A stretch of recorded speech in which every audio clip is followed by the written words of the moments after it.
Baltimore was covered by a thick layer of snow on that February night. The biting wind made the street seem even emptier, and the yellowish glow of the streetlights flickered slightly under the weight of the ice. Inside a black sedan, Marcus Chen drove with heightened caution, keeping his hands firmly on the wheel and his eyes alternating between the road and the rearview mirror.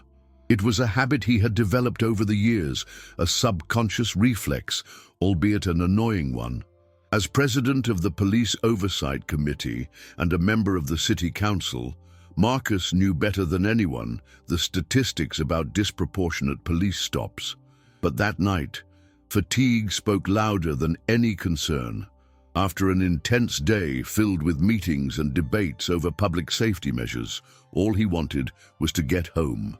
When the blue lights began flashing behind him, a tightness gripped his chest. He checked the car's dashboard, and there was no alert. Speed was within the limit, the seatbelt was fastened, and the paperwork was in order. Even so, he pulled over to the shoulder and lowered the window before even hearing the authoritative voice ordering him to do so. The red light from the police car's siren reflected in his rearview mirror, casting angular shadows inside the vehicle. Officer Brady approached first, his expression stern, his hand resting on his holster. His partner Thompson stayed slightly behind, his posture closed off and his gaze assessing. "Good evening, sir. Do you know why we stopped you?" Brady asked, his tone sounding more like a warning than an actual question. Marcus kept his voice steady as he calmly replied, "No, officer. Could you tell me the reason for the stop?" It was the most prudent way to handle the situation. Without any sudden movements, he kept his hands visible on the wheel, just as he made sure to demonstrate in the police conduct seminars he promoted at the council. Brady leaned slightly toward the window, scrutinizing the inside of the car as if searching for something. "Broken taillight," he responded, while Thompson circled the vehicle, lightly tapping the trunk with his flashlight. Marcus frowned. He was sure that both headlights were working when he left the council parking lot. Even so, he chose not to contest immediately. "I understand, officer. If there's an issue, I can check and arrange for a repair." His tone was conciliatory, but he knew it wouldn't be enough. Brady did not seem satisfied with the response. The cold air seeped in through the lowered window, but the discomfort wasn't coming solely from the temperature. Thompson stopped by the passenger side and pointed his flashlight directly at Marcus. His eyes narrowed. "Get out of the car," he ordered, with no further explanation. Marcus hesitated for a second, feeling the tension in the air condense. His mind raced with quick calculations. Any form of resistance, however slight, could be used against him. He took a deep breath and did as he was told. As soon as he stepped onto the snow, the cold surged rapidly up his legs. But what truly stiffened his body was the way Brady and Thompson were watching him, as if they already knew how this encounter would end. The silence that followed was heavy. The deserted street, the snow piled up on the curb, and the visible breaths of everyone present made each second seem longer than it really was. Marcus kept his hands where they could be seen and waited. He knew the game well, the deliberate tension, the waiting to see if he would succumb to nervousness. But he wouldn't. "Is there a problem, officer?"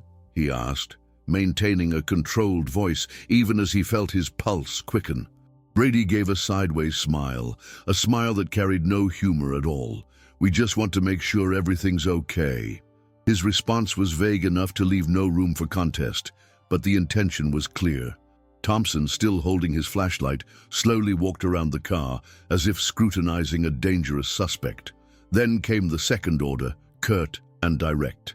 "Place your hands on the back of the car." Marcus held his breath for an instant, then did exactly as he was told. He felt the icy surface beneath his fingertips as he kept his gaze fixed ahead.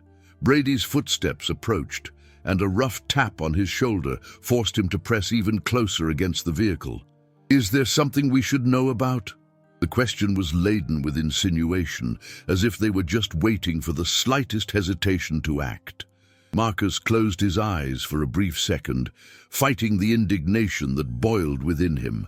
There was no point in confronting them there, on that empty street. far from any protection except for the few possible witnesses peering from closed windows. "Nothing, officer.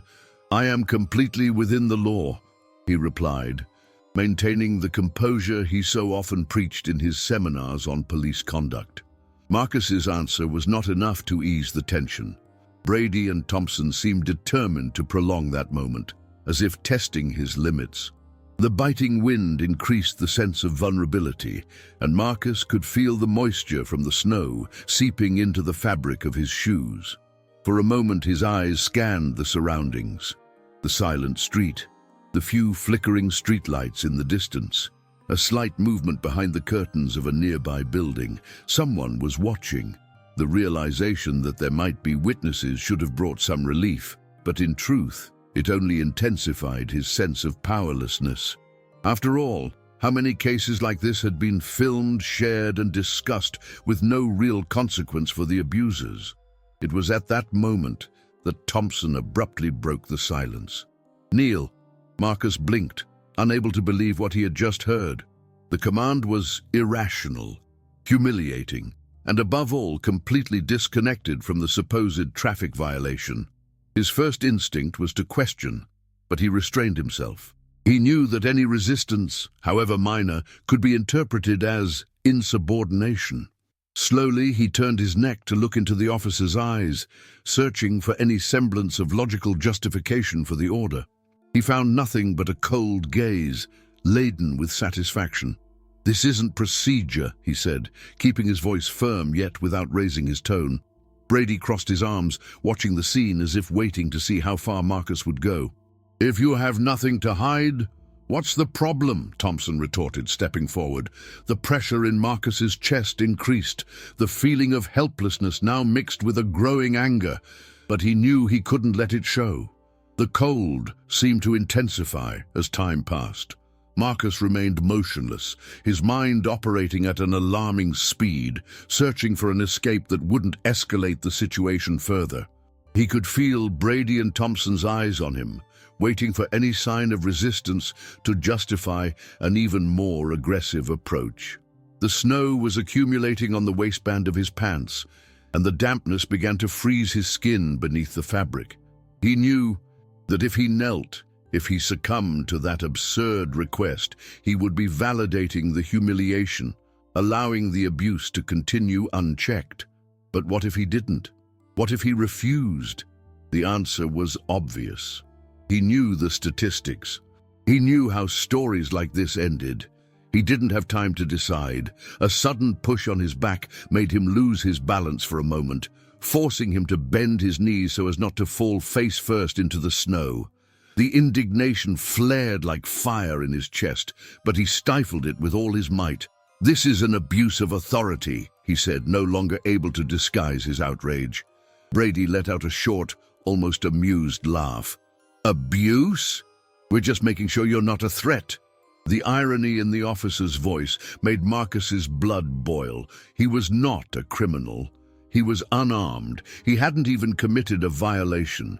And yet, here he was, being treated as if his very existence was a risk. He glanced to the side, beyond the two officers, and saw the subtle glow of a cell phone screen held by a bystander. At least someone was recording. Perhaps this time, there would be consequences. Marcus felt the snow burning his skin through his trousers. His entire body was tense, every muscle contracted by the cold and the humiliation. But he couldn't allow his expression to betray what he felt. He took a deep breath, trying to regain control of the situation, but there was little he could do. Thompson stepped forward again, placing his snow-covered boot right next to Marcus's knee, as if to make clear who was in command. "Come on, do some push-ups." "You wouldn't want me to help you, would you?" The tone carried a veiled threat, and Marcus knew he had no choice. He closed his eyes for a brief moment before positioning his hands on the cold ground. The touch of the snow sent a shock of pain through his fingertips, but he ignored it. With controlled movement, he began to lower his body, feeling the weight of his own frame sinking into the snow with each repetition. The seconds dragged on. The silence of the street was replaced by the sound of his own heavy breathing and Brady's muffled laughter. Each time he descended, he felt the anger and helplessness intertwine into a tight knot in his stomach. He knew that this wasn't about a broken taillight. It wasn't about safety. It was about power, a spectacle meant to reinforce who was in charge. The pain in his arms began to intensify, but Marcus continued. He knew that, to these officers, this was not just a display of authority, it was a test. They wanted to see how much he could endure, how far his dignity would hold before shattering, but he would not give them that satisfaction. Every push-up was a silent response. He would not bow his head, he would not beg. Even with numb fingers and a burning chest, he refused to succumb to the humiliation. Brady's and Thompson's laughter cut through the silence of the night like stabs. "Come on, faster! A councilman should have more endurance, right?" Brady mocked, his voice dripping with sarcasm. Marcus said nothing. He simply maintained his rhythm, focused on keeping control over himself. Then he heard a different sound, a click, followed by murmurs. He lifted his eyes for a second and saw it. Across the street, at least 3 cell phones were raised, recording everything. The game was beginning to change. The raised cell phones brought a new tension to the environment. Marcus noticed that Brady and Thompson had also taken note. The first officer's laughter ceased, and his face hardened. For a moment, there was a dilemma in the air. Continue the humiliation or end it before the situation spiraled out of control. Thompson was the first to show discomfort, casting a quick glance at his partner as if waiting for a decision. Marcus felt the shift. He was still kneeling, his hands sunk into the snow, but now something was different. The balance of power, even if only slightly, was starting to shift. Brady furrowed his brow but tried to disguise it. "All right, you can get up," he said, his voice less confident than before. Marcus did not rush. He moved deliberately, feeling every aching joint protest against the cold. When he stood up, he noticed that some of the onlookers were coming closer. There weren't many. 2 young people, an older woman, and a man holding his phone at chest level. They said nothing, only recording. That made all the difference. Thompson cleared his throat, averting his gaze. The game was not over, but the dynamics had changed. Marcus adjusted his shoulders, ignoring the cold that made his muscles tremble. He wouldn't say anything. Not yet. The silence was now his strongest asset. Thompson averted his eyes, clearly uncomfortable with the still-raised cell phones. Brady, on the other hand, tried to maintain his posture of authority, but Marcus noticed the tension in his jaw. He was irritated. Not because he thought he had done something wrong, but because he knew that this encounter, which should have been just another case of invisible abuse, now had witnesses. The older woman stepped forward, not lowering her phone. "Are you okay, sir?" she asked, her voice firm and unhesitating. Marcus nodded slightly, not taking his eyes off the officers. He knew that this simple interaction changed everything. They could no longer hide in anonymity. Brady forced a smile that didn't reach his eyes. "Just a routine check," he said, as if that was enough to justify the humiliation they had inflicted. Marcus crossed his arms, unhurried in returning to his car. He felt his chest rising and falling with each breath, still trying to calm the contained anger. But at that moment, one thing was clear: they were cornered. And for the first time that night, he felt that he was no longer just a target. He was a threat to the system those 2 represented. The icy wind cut through Marcus's skin, but he no longer felt the cold as intensely. The adrenaline, mixed with silent revolt, kept him warm inside. He knew that those officers were dealing with a problem they had not foreseen: the gaze of the public. For Brady and Thompson, this should have been just another abuse of power, buried under bureaucratic excuses. But now there were recordings, and with recordings came questions, and with questions, consequences. Thompson cleared his throat, clearly uncomfortable with the presence of witnesses. "Sir, you can go on your way," he said, trying to end the encounter. But Marcus didn't move immediately. He wasn't a police officer, he didn't have a badge, but he possessed something those 2 feared: influence. Brady noticed it too. His nostrils flared as he exhaled slowly, as if trying to contain his frustration. "We don't want to cause any trouble," he added, with a false cordiality. Marcus tilted his head slightly, unable to hide the irony in his expression. He could have confronted them right then and there, demanded a name, an identification number, but he knew his real blow wouldn't be dealt on that frozen street. He would take them down where it really mattered, before the council, before the law, before the entire city. Marcus took a deep breath before taking his first step toward the car. Every muscle in his body protested, but he stayed resolute. He did not rush, nor did he lower his head. He knew that every movement was being recorded and that, at that moment, he represented more than just a man returning to his vehicle. He represented all those who had suffered similar treatment without a camera to record, without witnesses to question. He opened the door and, before getting in, looked directly at the two officers. He said nothing, but his gaze carried a clear message. This isn't over. Brady and Thompson remained standing, watching as Marcus started the engine. The street, which moments before had felt suffocating, now seemed different. There was still cold, still anger, but there was also something else. Purpose. As he drove home, he felt the weight of the accumulated snow on his shoulders, but in his mind a single certainty was forming. They had made a mistake by choosing the wrong person to humiliate. Marcus already knew exactly what he would do the next day.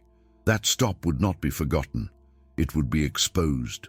And for the first time, those responsible would not go unpunished. The night was long. Even after he arrived home, took a hot shower, and sat on the couch with a steaming cup of tea, Marcus couldn't erase the images of that encounter from his mind.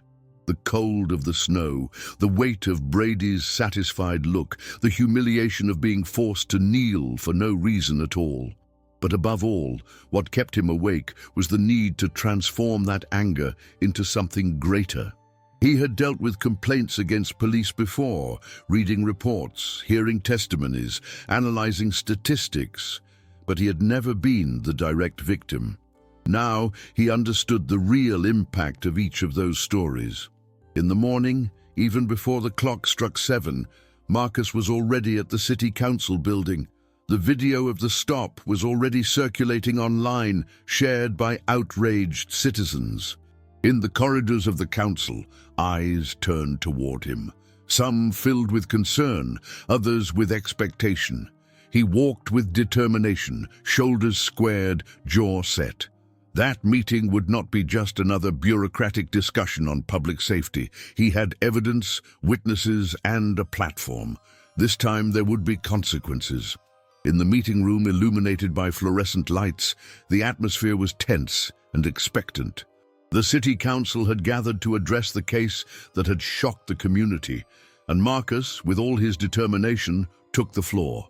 The evidence presented, videos captured by citizens, recorded testimonies, and documents proving the absence of any violation, filled the projector's screen, creating an indisputable record of that degrading episode.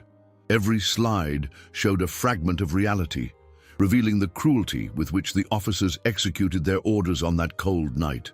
As he recounted the details of the demeaning stop, Marcus emphasized that this abuse was not an isolated incident, but rather a symptom of a structural problem within the security system.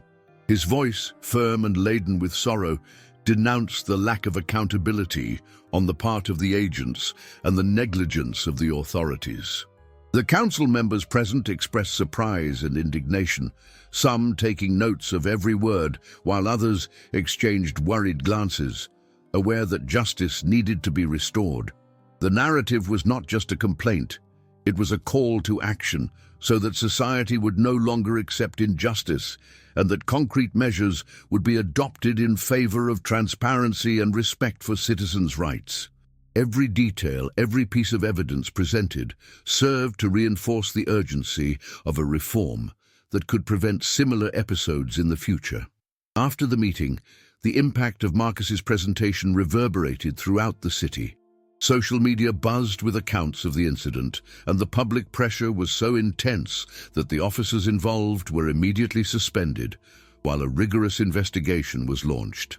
The local political climate shifted. Citizens demanded that police reform cease to be just a promise and instead become a practice.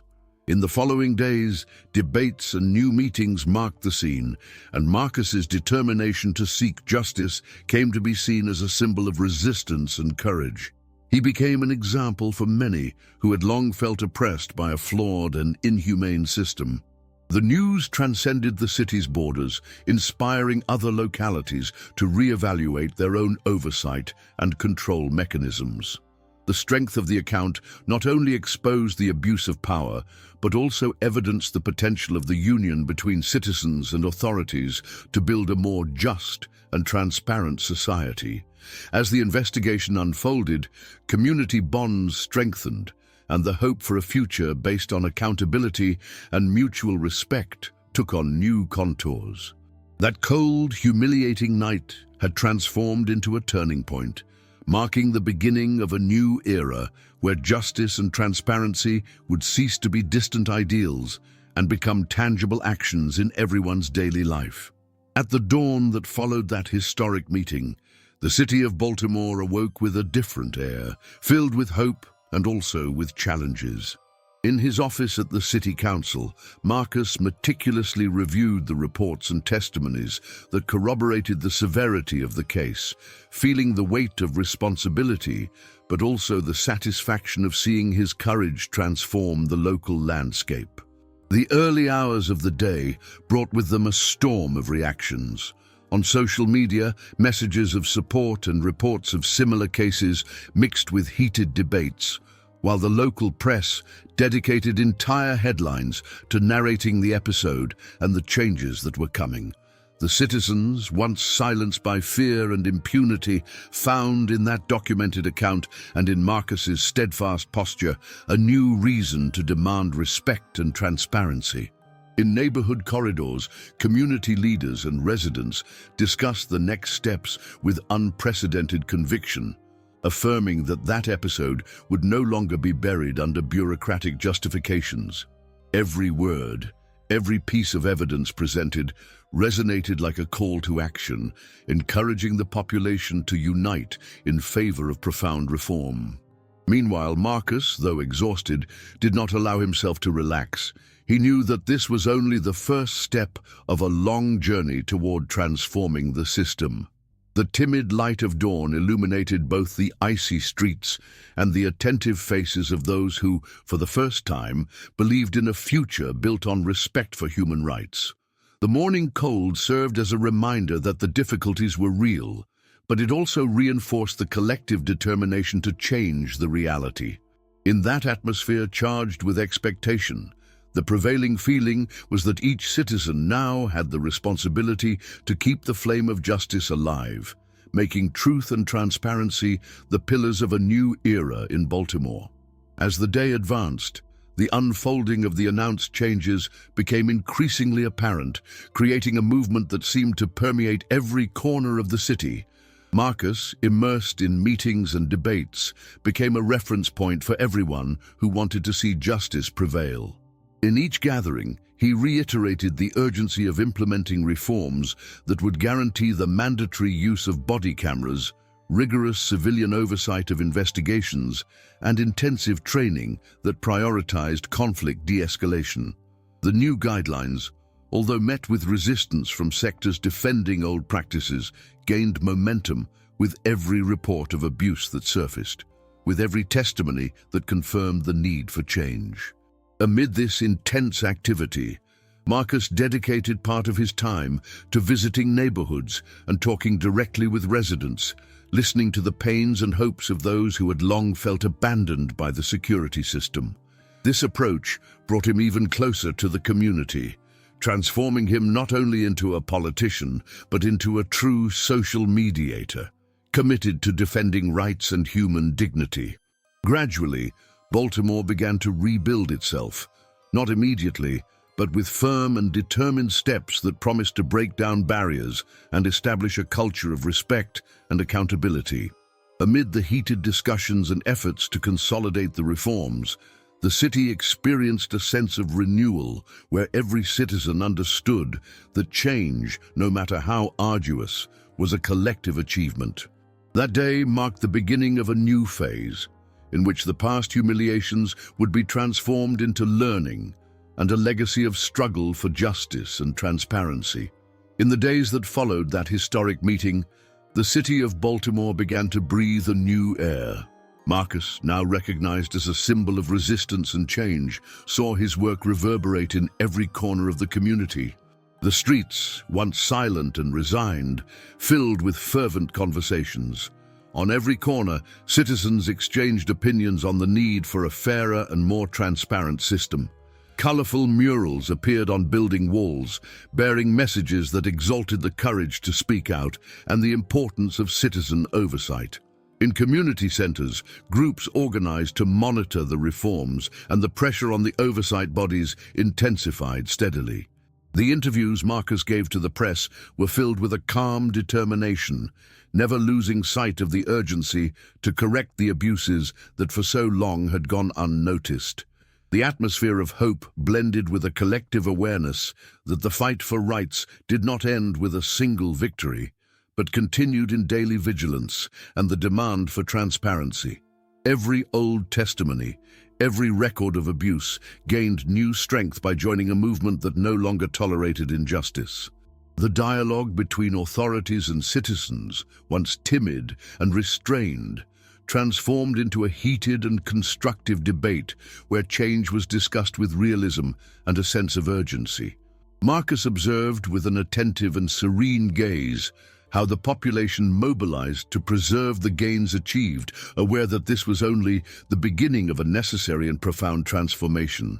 As the sun set over a horizon that promised better days, Marcus's journey continued to inspire and challenge everyone. The trajectory of that man, who had transformed personal humiliation into a catalyst for systemic reform, served as an example for leaders and citizens who, in every gesture, demonstrated that dignity and respect could not be negotiated. In informal gatherings, in squares and cafes, people discussed the importance of keeping the flame of justice alive, remembering the day when the truth came to light and changed the city's direction. The debates over the implementation of the new guidelines showed that, despite the advances, the road was still long and full of challenges.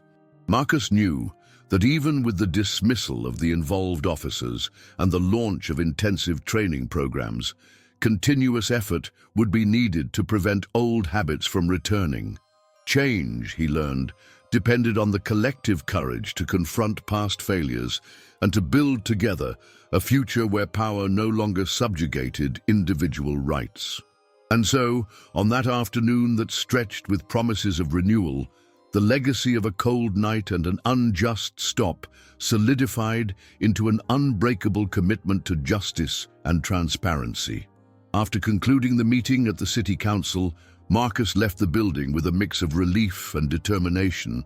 As he walked down the silent corridor, the echoes of his words still reverberated off the cold walls, filling every corner with the feeling that, finally, the truth had been brought to light.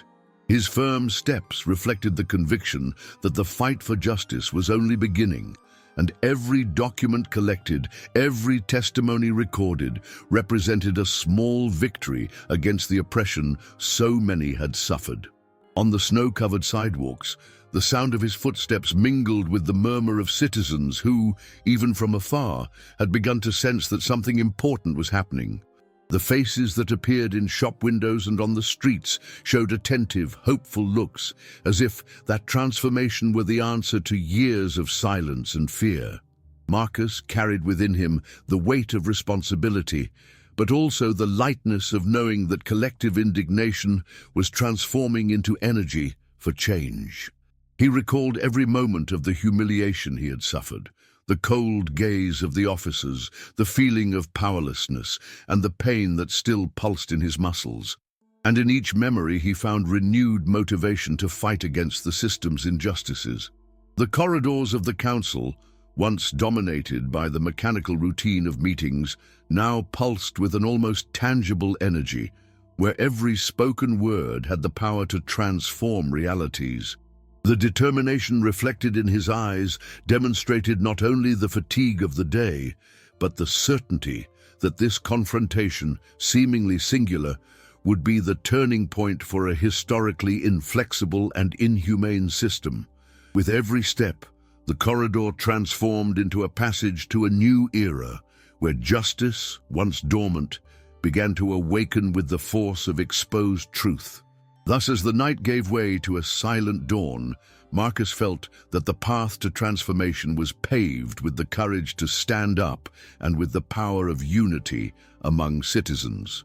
At dusk that same day, as the shadows lengthened along Baltimore's streets and the city began to exude a renewed hope, Marcus found a contained smile within himself when he thought of the impact of that episode.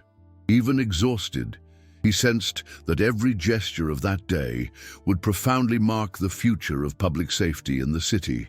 In a glimpse of what was to come, the scenario already seemed to herald profound changes. 6 months had passed, and the transformation of the police system culminated in a graduation ceremony at the academy, where a new generation of officers, more prepared, diverse, and committed to respect and transparency, was introduced to the community. Images of the new recruits with firm and determined gazes circulated in newspapers and on social media, symbolizing a turning point in the fight against arbitrariness and abuse of power. As Marcus walked through streets now adorned with murals celebrating justice, he remembered that change did not happen immediately, but was built step by step, with every complaint, every meeting, and every act of courage. The citizens' testimonies, the shared videos, and the indisputable evidence had become instruments for a reform that was beginning to reshape the landscape of public safety. The graduation ceremony, though still distant in time, resonated as a milestone of overcoming, where the pain of the past was transformed into learning and hope solidified as a legacy.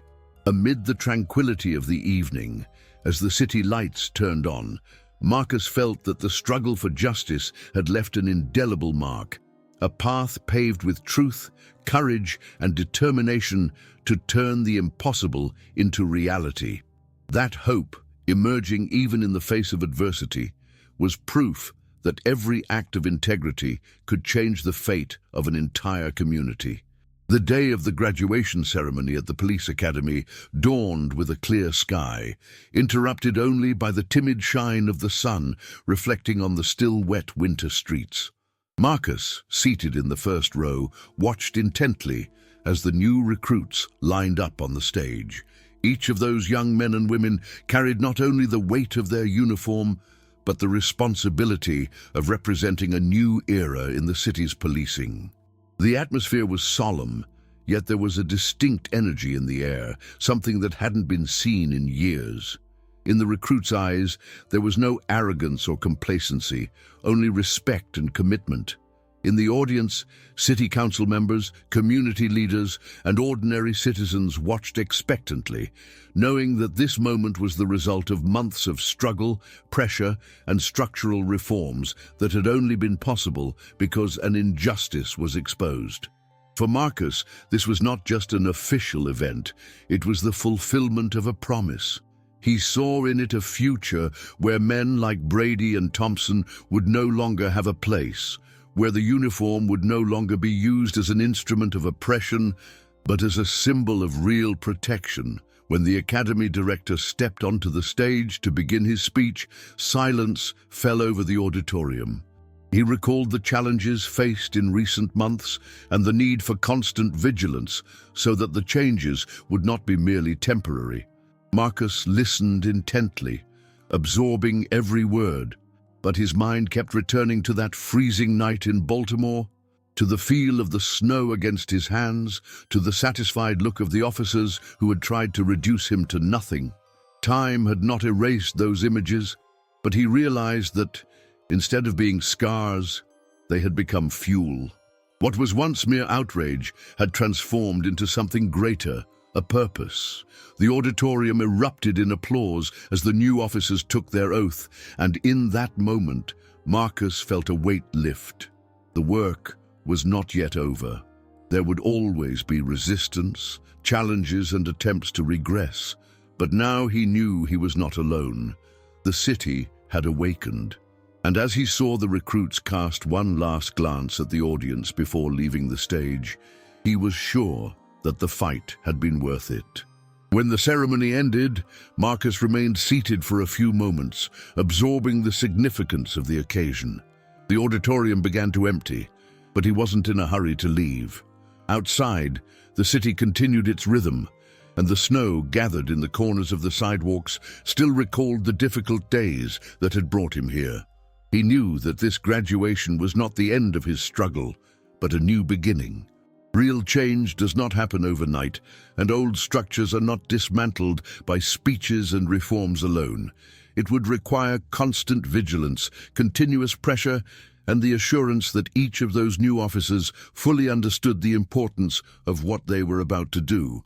Yet on that day, Marcus allowed himself a moment of satisfaction, not for himself, but for every person who, over the years, had been a victim of a flawed system without the opportunity to fight back. For those who never had a camera pointed at them to record what they endured. For those whose voices were silenced before they could even be heard. The fight for justice was ongoing, but that day, Baltimore had taken a firm step in the right direction. As he left the building and felt the cold air hit his face, Marcus looked up at the gray sky. The streets, though still covered in snow, seemed a little more alive. Some people recognized him and nodded discreetly, a sign that his struggle had not gone unnoticed. He returned the gesture with a slight wave without words, for he knew that the true significance of that change lay not only in the reformed regulations or official speeches, but in the restored trust between the community and those who were meant to protect it. The story of that February night would never be erased, and what was once a symbol of humiliation had become a milestone of transformation. Marcus took a deep breath, feeling the weight of that journey on his shoulders. Then, with steady steps, he continued on his way. The future was still uncertain, but one thing was clear: Baltimore would never be the same.